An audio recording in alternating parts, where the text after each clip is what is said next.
Hello, Montana, and hello, world. This is Chris Hislop from the Montana World Affairs Council. Welcome to our 28th episode of Connect Montana, where we bring the world to Montana and Montana to the world.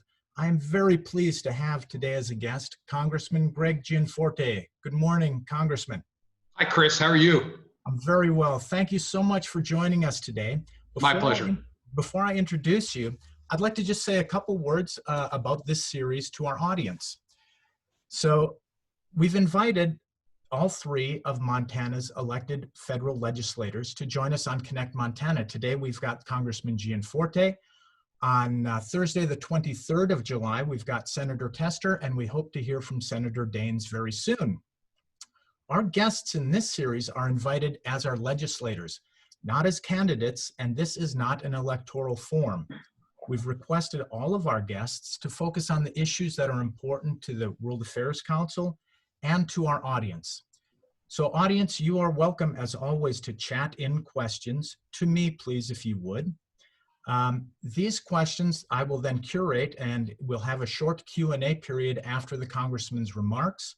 I will be asking those questions that are respectful and related to the issues of today, which are international education in Montana schools and Montana's relationship with the international community. Now let me introduce the Congressman. Greg Gianforte is a businessman and entrepreneur who launched and ran 5 successful companies before his election to Congress. Greg and his wife Susan founded Right Now Technologies in their Montana home over 20 years ago. The company grew into Bozeman's largest commercial employer, creating over 500 high-paying jobs. Greg's top priorities are making sure Montanans' voices are heard in Washington, protecting our Montana way of life, and cleaning up Washington. Sworn into Congress in 2017, Greg serves on the House Committee on Energy and Commerce. Greg and Susan have been married for 32 years and raised their 4 children in Bozeman. He's a strong supporter of Montana's public lands. Greg is an avid outdoorsman and sportsman. He enjoys hiking, hunting, fishing, and backpacking. Congressman, welcome again. If I could just please tee off your remarks by asking you, could you please share with us your perspectives on how we can support our Montana school kids understand the world and their place in it, as well as how does Montana connect to the world and why is that important? Over to you. Sure. Thanks, Chris, and thanks everybody for joining us. I've been looking forward to this discussion. I really appreciate the work that the Montana World Affairs Council is doing and for hosting me today. I want to talk very briefly and then spend the bulk of our time taking your questions if we could. Education about international affairs is incredibly important. The world continues to grow even more interconnected. My wife, Susan, and I built our business in Bozeman. The vast majority of our revenue came from outside of the state. 35% of the revenue came from outside the country. That business grew to have about over 550 Montana employees. And I've spent an awful lot of time traveling and meeting with customers around the globe. In fact, I did about 250 customer visits a year.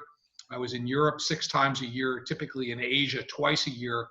So I've gotten exposed to a lot of different cultures, and it just makes our perspective more robust and better able to relate. But whether it's high-tech goods or services like the company we build, or Applied Materials or REC Silicon and Butte, or the ag products that we ship all over the world, Montana beef and wheat, Montana's brewed beer, which we're all fans of, goes to a lot of different corners of the world. It's really important that we understand these cultures and how to access them. Montana is also heavily reliant on travel and tourism for its economy. People come from all over the world to visit our parks and public lands and ski in our resorts, and that's important for our economy here. And the coronavirus has certainly reminded us that events that occur overseas can have dramatic impact here in Montana. And it's important that we help our young people gain a perspective on that so they can be the most effective citizens they can be. But being informed about the world is also an important part of our civic duty.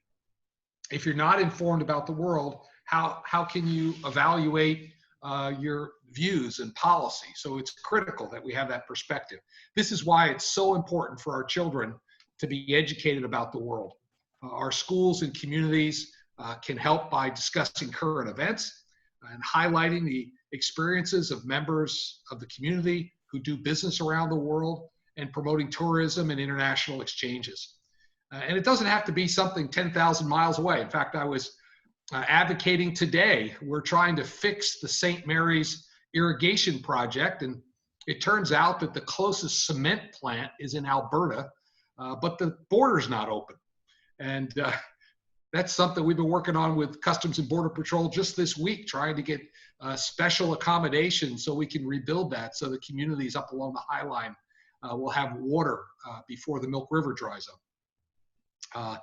And I've also spoken with Chinese and Japanese officials regarding trade issues. My past business experience gave me a better cultural understanding of their remarks and behavior, and just interpreting what they were trying to say to us. I want Montana children to be able to have that same exposure and also that same benefit.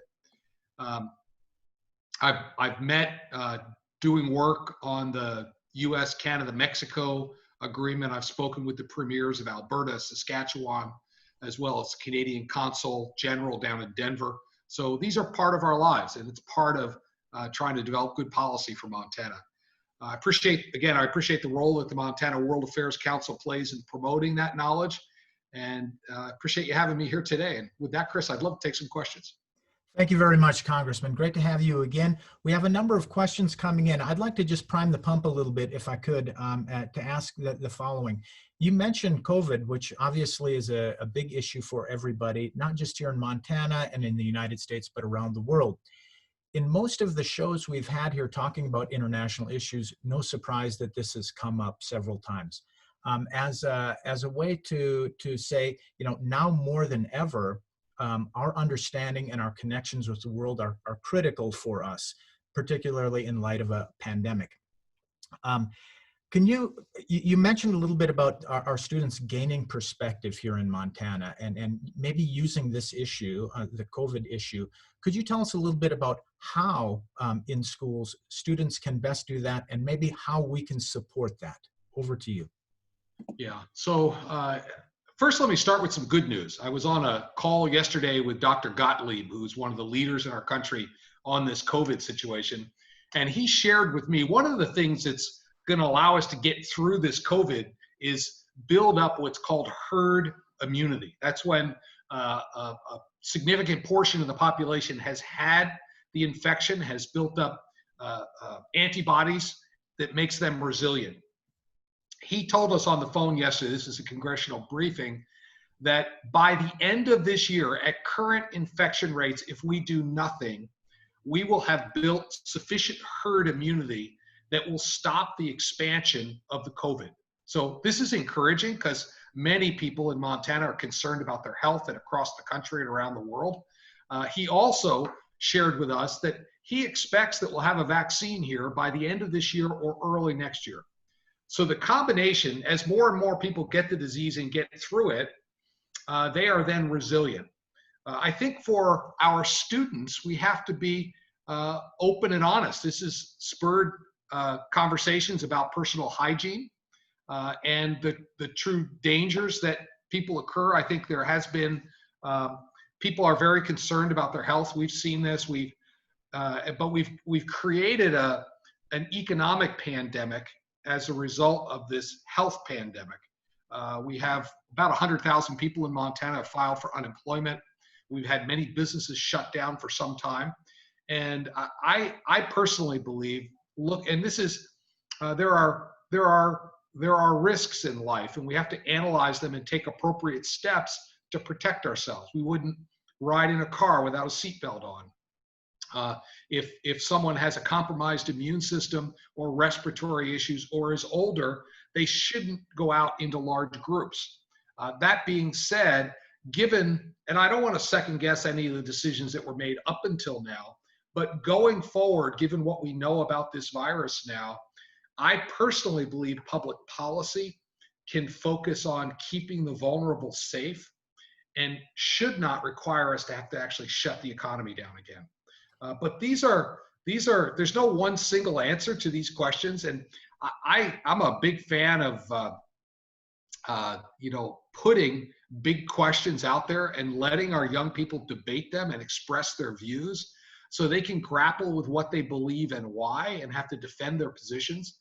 Because I think that part of education is training the mind how to think as opposed to just delivering information. And I'm a big fan of that classical approach to education. Thanks for that, Congressman. Now some questions that are coming in from our guests. Question: Montana students consistently score low in knowledge of civics, geography, and world affairs. What can be done to improve this? Yeah, that's a good question. Clearly, this is the focus of your organization. I think it's important. I think history tends to repeat itself, and studying history, we can almost often predict the future. I'm a big fan of going, and I think the best decisions about education are made at the local school board level. I don't really believe that bureaucrats in Washington or even at the state level should be dictating this. But it's critically important that students understand both American history, European history, because so much I'm kind of a late blooming classical student. I just reread all the Federalist Papers last year, and it was fascinating to me to hear Hamilton and Madison, try and convince the people of New York State to adopt the new Constitution that had come out of the Constitutional Convention in 1787, and the vocabulary level that was used, and the expectation of the citizens of New York for these fairly academic presentations that were being made. My own experience, I probably spent more time in K through 12 education in my career. I've spent more time on K through 12 education in my life than anything else outside of my business experience. And I think it's amazing to me that when we challenge students, how well they do. I think we sell them short when we don't challenge them. Thanks, Congressman. Here's another question coming in that relates to something that you mentioned regarding Montana agriculture. I think you mentioned, and I think we all know, that agriculture and ranching forms a very important part of our state, not just our economy, but our communities and our society. But the question, I have to rephrase it slightly just to say, our agriculture economy depends in part on international trade. And so that makes that important. Yet in some camps, we often say that maybe the world doesn't matter. Maybe we don't really need to have that engagement, and that we can kind of go it on our own. I wonder if we could get your comment vis-a-vis Montana agriculture particularly. Why is it important that we here in Montana have these connections with the world, particularly regarding our economy? Yeah, so ag is our #1 industry in Montana. I get to all 56 counties every year, visiting with local farmers and ranchers and county commissioners, and ag is the backbone. And we can't consume all we produce. Literally, our farmers and ranchers feed the world. 80% of our grain leaves the state and leaves the country. Our beef is shipped all over. This is why it's been such a priority in Washington to get better trade deals put in place, because this gives Montana producers access to these markets. And we were making good progress up until the COVID situation hit. And it's sort of like we got the deals in place, but the dog hasn't started to hunt yet, because the whole global economy got shut down right about when the U.S., Canada, Mexico deal was done. We got a deal with Japan. The China deal was signed. It's going to buy $50 billion a year in ag products from the U.S.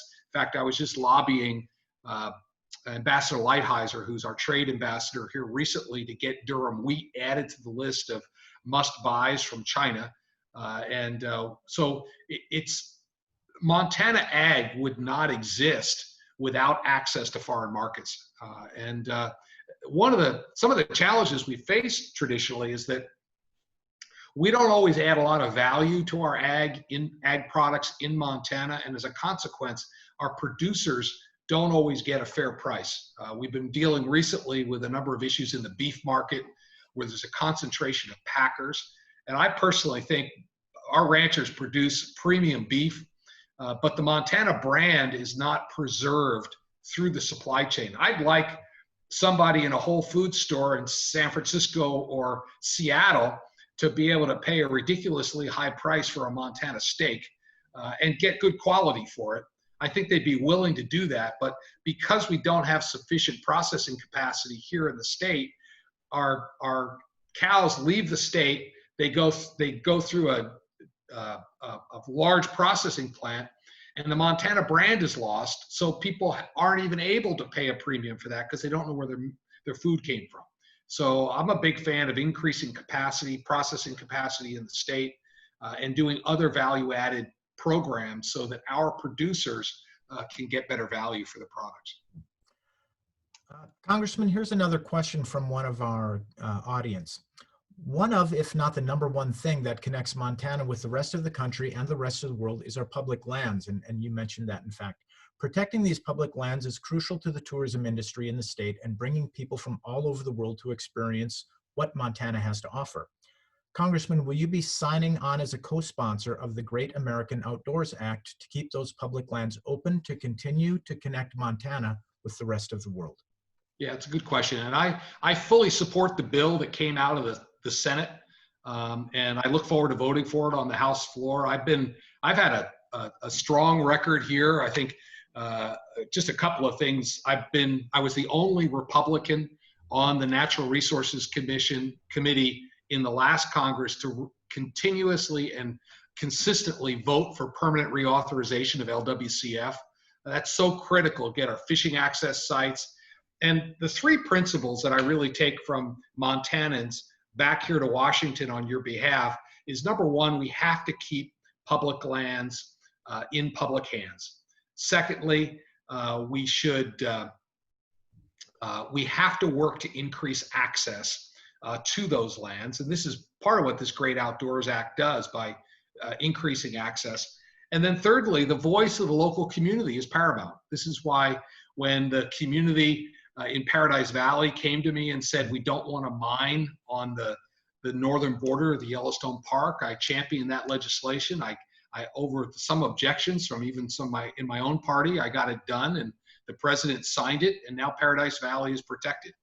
I also represented the folks down around the East Rosebud Creek, down over near Red Lodge, and they were concerned about the pristine nature of that valley. The community got together, and I introduced legislation and saw it signed into law that did one of the only wild and scenic river designations in the state of Montana in almost 50 years. My wife and I raised our kids hunting and fishing and hiking and camping on public lands. It's just part of who we are, and we need to protect it.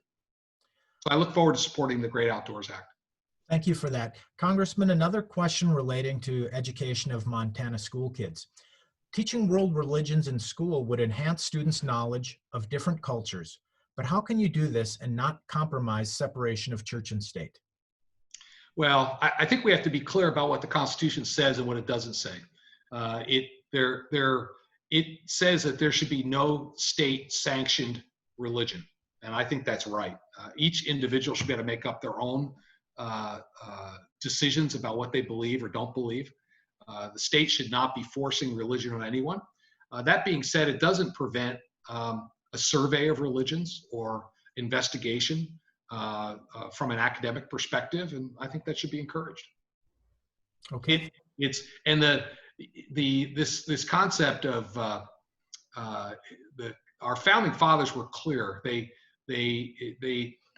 did not want a state-sanctioned religion, but they also were very careful to not have the state interfere with individuals' rights to express their own religious beliefs and live out their lives as they so choose. Okay, Congressman, we're going to jump back onto the international issues. Here's an interesting one from another audience member. Will you support the vote for Representative Ro Khanna's amendment to the NDAA that would prevent a war with Iran unless authorized by Congress? What steps might you take to limit the president's power to declare war? Yeah, so I think I'm supportive of the procedures that are in place now.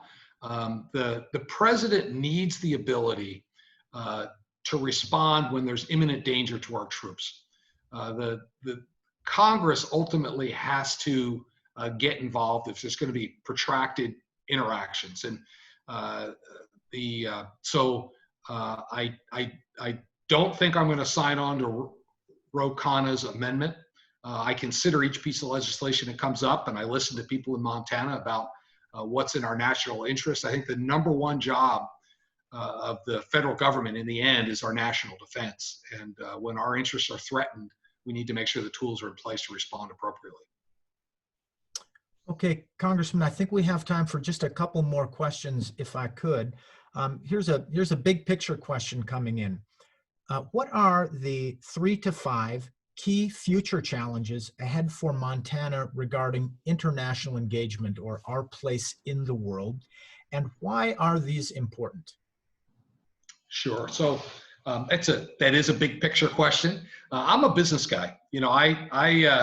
I've spent my life, working with folks, creating opportunities, and I think even before this COVID situation started, we just didn't have enough good paying jobs in Montana. The little business my wife and I started in our home in Bozeman with $5,000 grew to 1,100 people all over the world. We had offices in Tokyo and London and Munich and Paris and Sydney, Australia. And so I had an opportunity to work with all these folks. I don't really think the Montana story has been well told. We have such a incredible work ethic. I had a situation one time where we sold a big contract to British Telecom, and it was a multi-million-dollar software deal. And we took a ranch kid out of Dillon, and it was about a 4-month implementation period. We shipped him off to London, England, to supervise the installation and training of the software. And about 3 months into this 4-month project, the executive there at British Telecom called me and he said, "Greg, we're an incredibly political organization. There's so many factions. There's all this infighting. And you sent this young man over here," and he didn't use these words, but what he meant was he just got it done. And on time, under budget. And that work ethic was an incredible competitive advantage for us in our business. I think there's many reasons why, especially as we pull manufacturing back out of China, that Montana ought to get our fair share of that. I think we apply the Montana work ethic to make that happen. I personally believe we need increased focus on trades education. I personally don't want to live in a world with no plumbers.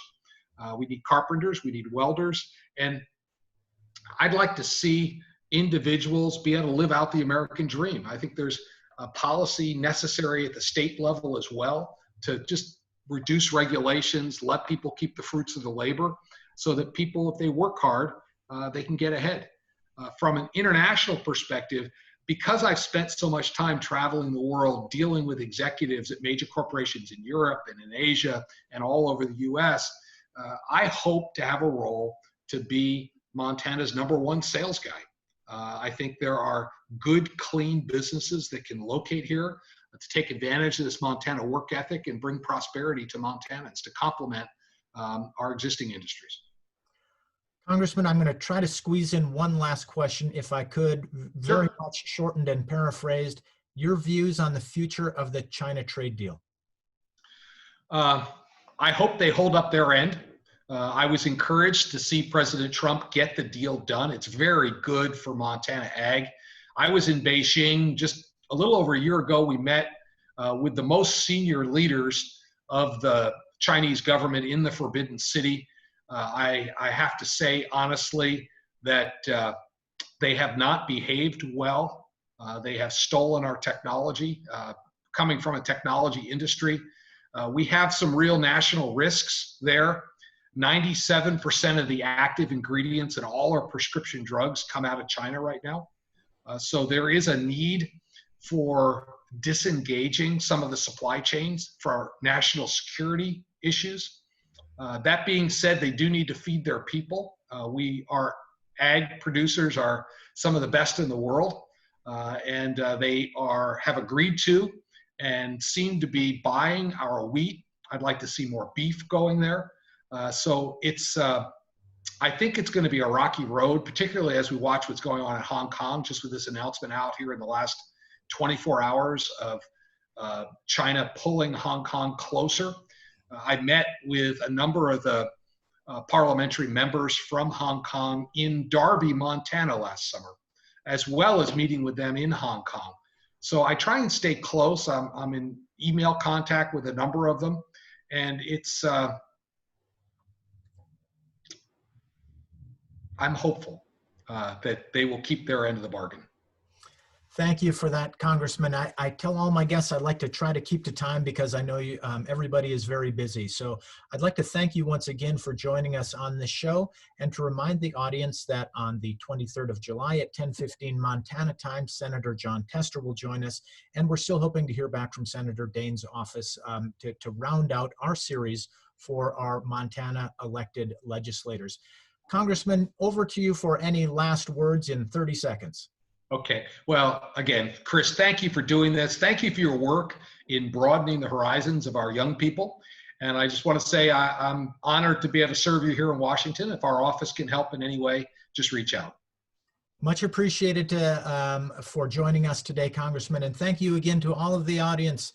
Everybody, be well. Thank you and goodbye.